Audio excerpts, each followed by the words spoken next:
These are the 10 best towns in Australia to retire in 2026. And if you've already got a short list in your head, I'll warn you now, the data says you're probably looking in the wrong places. Where you choose to spend your retirement is the single biggest lifestyle decision you'll ever make. It decides how far your money stretches, how close help is when you need it, and how good these years actually feel. And most people make that decision on a feeling. Today, we make it on the data. We took the CoreLogic figures, median prices, growth, the cost of living, and laid them against the things that actually matter as you age. How close the hospital is, how good the services are, whether the town suits you in winter, not just on a summer holiday, right across the country. Because get this right, and you add years of good living and stretch every dollar. Get it wrong, and you overpay for a postcard, strain yourself an hour from the nearest specialist, and end up paying to move all over again. Everyone names the same handful of places: the Gold Coast, the Sunshine Coast, Byron, Noosa. And here's the uncomfortable truth in the data. Those famous names are often the worst value on the board. Expensive, crowded, and not built for the years when your knees start talking. The towns that actually win are quieter, smarter, and some of them you may never have heard of. Number 1 surprised even me. Quick, honest note before we count down. This is market analysis, not financial or property advice. We're ranking towns on data, not telling you to buy any particular home. That choice is always yours, with your own professional. So let's start with what's actually happening out there, because the move is real. Most older Australians don't move at all. They age in place. And for many, that's the right call. But a growing wave is on the move. More than 1 in 3 Australians over 50 say they're thinking about relocating in retirement. Tens of thousands do it every year. And the direction is clear. Out of the big capitals, into the regions and the coast. The Bureau of Statistics calls it structural, not temporary. Queensland alone picked up more than 76,000 retirees in just a few years, and most of them are chasing the same dream, the beach town where they had that perfect holiday. But here's what the holiday never showed them: the summer crowds that never leave, the winter when half the town shuts, the flood and cyclone insurance, the specialist who's a 2-hour drive away, because visiting a place and living there are two completely different things, and the brochure only ever sells you the visit. Worse, those postcard names have become some of the most expensive property in regional Australia. Byron, Noosa, long past a typical retiree's budget. Bowral, around $1.5 million. You pay capital city money for a lifestyle that, when the holiday glow fades, may not even suit you. And if it doesn't, you move again, $50,000 to $80,000 a time. The trap we've covered before. So if the famous names aren't the answer, what is? That depends entirely on one thing: how you measure a town in the first place. Because there are 6 things that actually decide whether a place is good to grow old in. Most of them never make it onto a brochure. And once you see them, this whole map of Australia looks completely different. 6 things decide whether a town is good to grow old in. The postcard shows you one of them, how pretty it is. The data measures all 6. And the distance between those two is exactly where retirements go wrong. 1. Price. The obvious one. What it costs to buy in, and how that compares to the city you're leaving. But cheap is a trap of its own, and we'll come back to why. Price matters. Price alone misleads. 2. Health. This is the one the brochure never mentions, and the one that matters most the day you turn 80. Is there a hospital in town for an emergency? How far to a major one for anything serious? Can you actually get a GP, a specialist, without joining a 6-month wait list? The serious studies now weight healthcare equal with price. So do we. A beautiful town 2 hours from a cardiologist is not a retirement. It's a risk. 3. Connection. Here's a moment most people never plan for: the day you stop driving. When it comes, the whole town changes shape. So we measure transport and the distance to a real city and an airport, not just so you can reach the specialist, so the grandkids can actually reach you. 4. Livability. The texture of an ordinary day. Shops and a chemist you can walk to. A community with other people your age, so the services that suit you actually exist. CoreLogic scores this directly: what you can reach within a 20-minute walk. A town where everything's a car trip away gets lonely very fast. 5. Resilience. The part of the climate the postcard crops out. The summer heat, the flood line, the cyclone season, the bushfire risk. Because each of those doesn't just threaten the house, it sets your insurance bill every single year, for the rest of your life. A gorgeous town on a floodplain can quietly cost you thousands a year, more than an ordinary one on high ground. And 6, the exit. The one nobody wants to think about, and the one that protects you most. Can you sell this home later quickly without a fire sale discount when you need the money for aged care? This is where both extremes fail. The trophy town, where prices are already so high there's no one left to sell to. And the ghost town, so cheap because nobody wants to live there, where your home can sit unsold for a year. The sweet spot is the solid mid-sized regional center. Diverse economy, real hospital, steady demand, unglamorous and exactly right. And none of this is my opinion. These are the dimensions the data houses themselves use CoreLogic. The big retirement studies built on its figures, the Bureau of Statistics. The old rule was simple: coastal equals good. The data has quietly buried that rule. The best town to retire in isn't the prettiest one, it's the one that scores when you measure all 6 at once. So that's exactly what we did. We ran every regional center in the country, 300 of them, through all 6. And when the scores came back, most of the famous names had fallen clean off the list. What rose to take their place is a long list almost nobody expects. And that's where the countdown begins. Here's the long list. The towns that survived all 6 filters. And the very first thing you notice is who's missing. The postcard names the ones everyone in this comment section was about to type. Most of them aren't here. Byron, Noosa, the glamour stretches of the Gold Coast. They failed, and they failed on the same 2 things: price and the exit. Too expensive to buy into without gutting your savings. And too expensive for the next buyer, which makes them slow and risky to sell when you need the money for care. Beautiful, and quietly, a poor bet. What survived looks nothing like the brochure. And the survivors all share 4 quiet things. 1, they're meaningfully cheaper than a big city house. But they are not the cheapest in the country.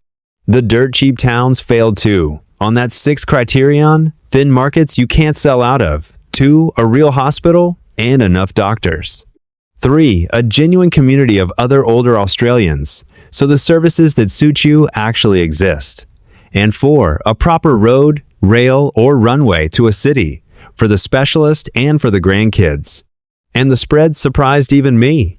On price, the list runs from a town in Queensland with a median around $235,000. Yes, you read that, right up to a Victorian peninsula near $777,000. Every one of them affordable next to a Sydney or Melbourne house. But here's the bigger surprise. So many of the winners aren't on the coast at all. They're inland. Cool, 4 proper seasons. Because the data, it turns out, loves a base hospital and a steady economy far more than it loves a surf beach. The dream sold you sand. The data kept pointing at high ground. Now, these are the towns the multi-factor studies reward. So we took that long list and added our own harder lens on top the things those lists go soft on. Aged care access for the years you'll actually need it. Long-term liquidity, so your home doesn't trap your capital. And the honest truth about each climate and its insurance bill. No town here is perfect. Every single one has a catch. And unlike the brochure, we're going to tell you exactly what each one is. So here it is. The 10 best towns in Australia to retire in 2026, counted down from 10 to 1, each with its one real strength and its one honest warning. And number 10 is a gorgeous little river town with a problem you would never, ever notice on a sunny weekend visit, but one that matters enormously the moment you actually live there. Number 10, Echuca, Victoria. On a weekend, it's magic. Historic paddle steamers on the Murray, an old wharf where the main street runs right down to a working river port, cafes and pubs humming. At around $586,000, with a proper regional hospital right in town, Echuca earns its place. But here's what the weekend won't show you. The summers are long, hot, and dry.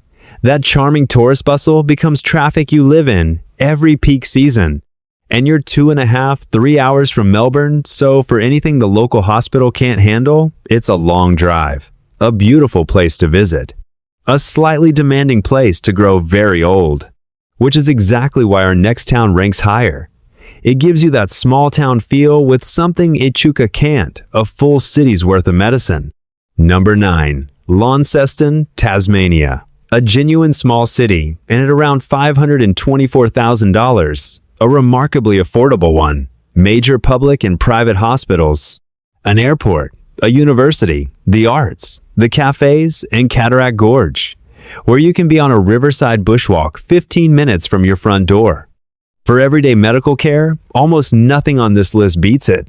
The honest catch? The winters are cool, gray, and long. Parts of the city are properly hilly charming at 65, a real consideration at 80. And it's an island, so every family visit is a flight. Launceston gives you the city. Our next town gives you the sea for a price that'll make you look twice. Number 8. Wallaroo, South Australia. Around $449,000, and for that, a house within walking distance of the water. A long jetty, a wide sandy beach, fishing off the pier, foreshore walks that are just your ordinary evening, not a holiday. There's a strong retiree community already here. But this is where our health filter bites. The local hospital is small. For anything serious, you're driving to Kadina or 2 hours to Adelaide. The beach is the easy part. The specialist is the long part. Wallaroo rewards the active retiree more than the frail one. So what if you could have the water, the hospital, and the city all at once? That's number 7. Number 7. Mandurah, Western Australia. Around $657,000 buys something rare on this list. Coastal living that isn't cut off. A public hospital in town. And almost unheard of for a regional spot, a train line straight to Perth. The estuary and canals mean half the streets have water at the end. And dolphins in the waterways are a semi-regular sight on your morning walk. The honest note, Mandurah has pockets of disadvantage, so the suburb you choose really matters. And the summer heat bites harder here. Choose well, and it's one of the best connected coastal towns in the country. And rounding out the back half of the list, the most polished town so far, and the one that asks the most from your wallet. Number 6. Rosebud, Victoria, on the Mornington Peninsula. This is the comfortable one. The long, shallow bay beach with its painted bathing boxes sits right across from the cafes and op shops. Arthur's Seat rising behind sea on one side, a mountain lookout on the other. Full Peninsula Health Services, big retail, and Melbourne's entire hospital network just 60 to 90 minutes away. It is, frankly, lovely. The catch is the one our data flagged from the start, at around $777,000. It's the priciest town on this list. Well above the inland centers, and the holiday traffic on the peninsula is its own kind of test. You're paying a premium for polish. That's 10 down to 6. Every town so far has traded something away, the city for the sea, the price for the polish. The top 5 trade away far less. And the first of them proves that a wild, beautiful coastline doesn't have to cost a fortune. Number 5. Portland, Victoria, right down in the state's wild southwest corner, where the coast stops being pretty and starts being dramatic. This is the value play of our top 5. Around $440,000 buys you a real coastal town with its own 24-hour district hospital, right there in the township. Genuine sea change living, at a price the famous spots stopped offering years ago. Portland is Victoria's oldest European settlement and a working deep-water port. Bulk carriers and fishing boats sit just offshore. Clifftop lookouts run along the Great Southwest Walk.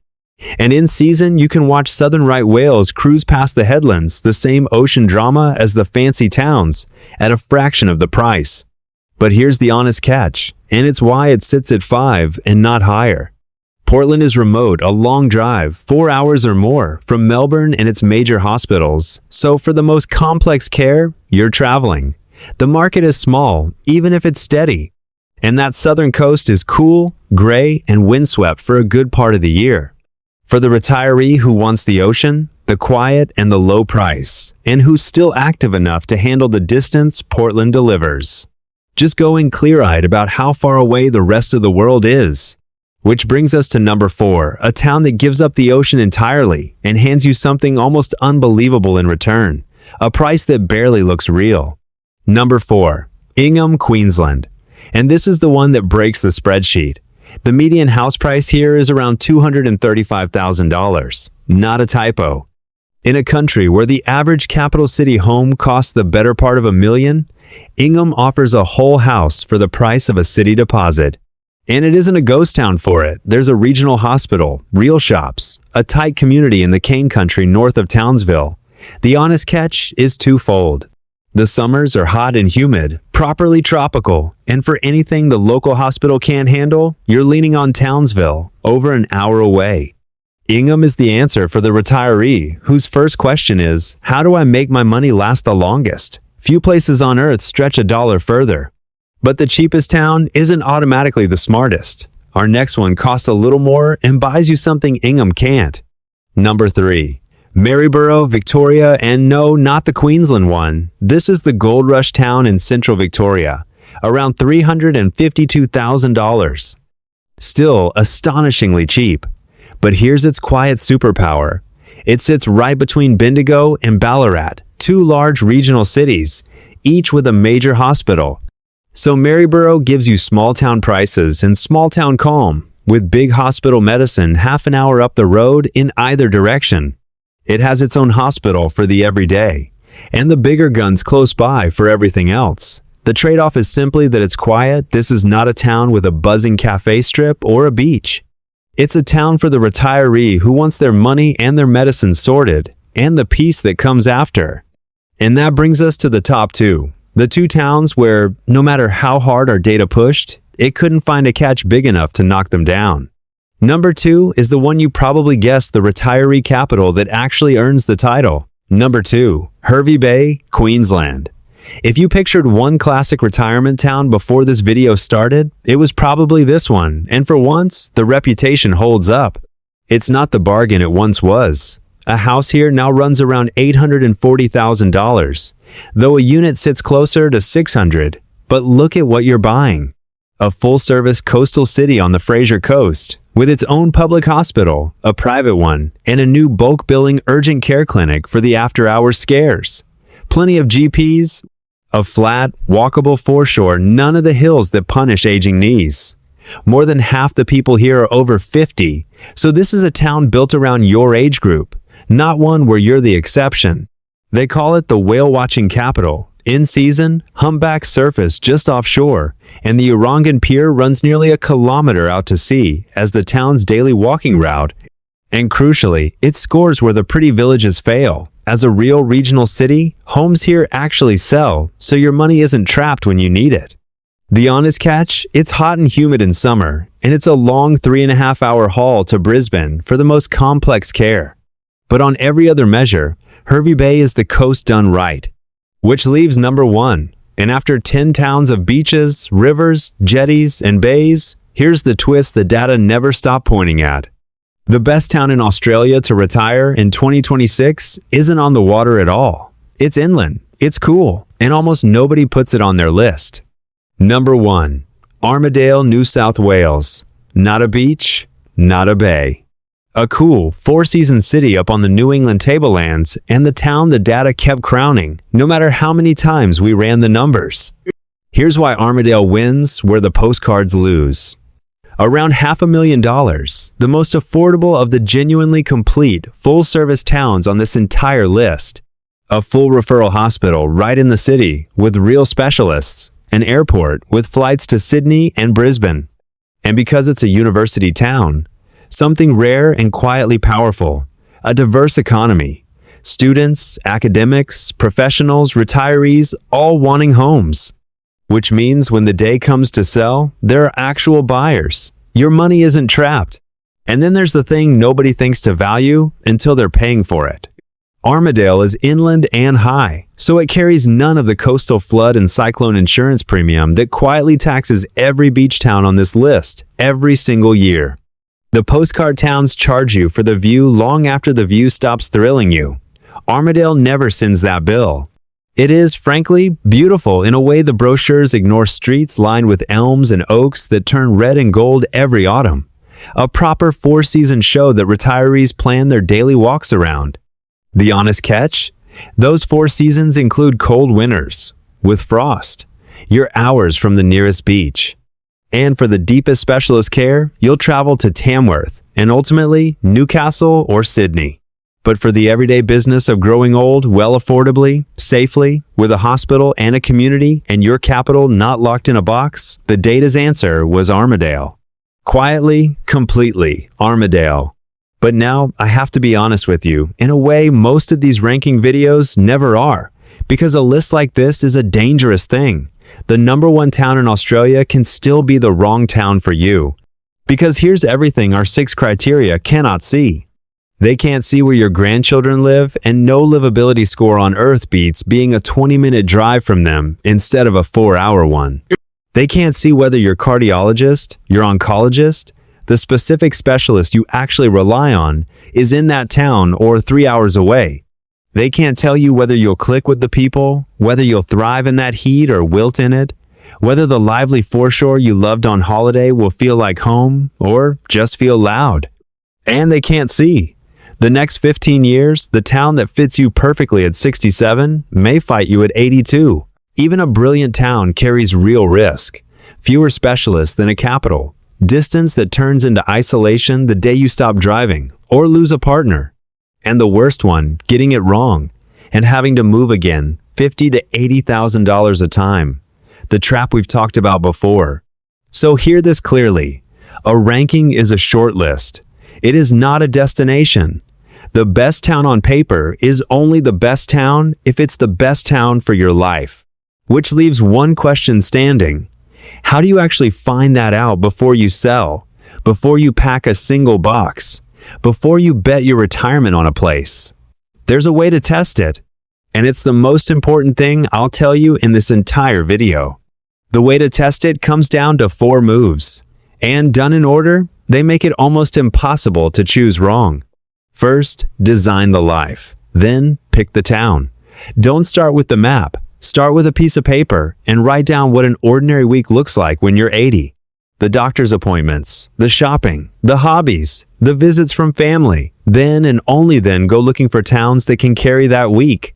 Most people choose a town for the person they are at 65.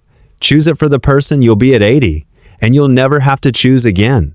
Second, pre-screen with the data, and all of it is free. Domain and realestate.com for prices and how fast homes sell.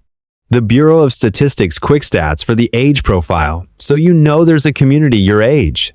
Health Direct and My Hospitals to see exactly what medicine is actually in town. The government's national map to check the flood and bushfire lines the brochure hides. And Google Maps to time the real drive to the nearest big hospital and airport. Any town that fails the basics, no hospital near, a tiny market you can't sell out of, gets crossed off before you ever fall in love with it. Third, and this is the one that saves you the $160,000 second move. Before you buy anything, go and live there. Not a holiday, a rehearsal? Rent in the exact street you're considering, for a week at the very least, ideally a season. And go in the hard season, the humid northern summer, the gray inland winter. Shop at the local supermarket, catch the bus, walk to the chemist, drive to the hospital, and back.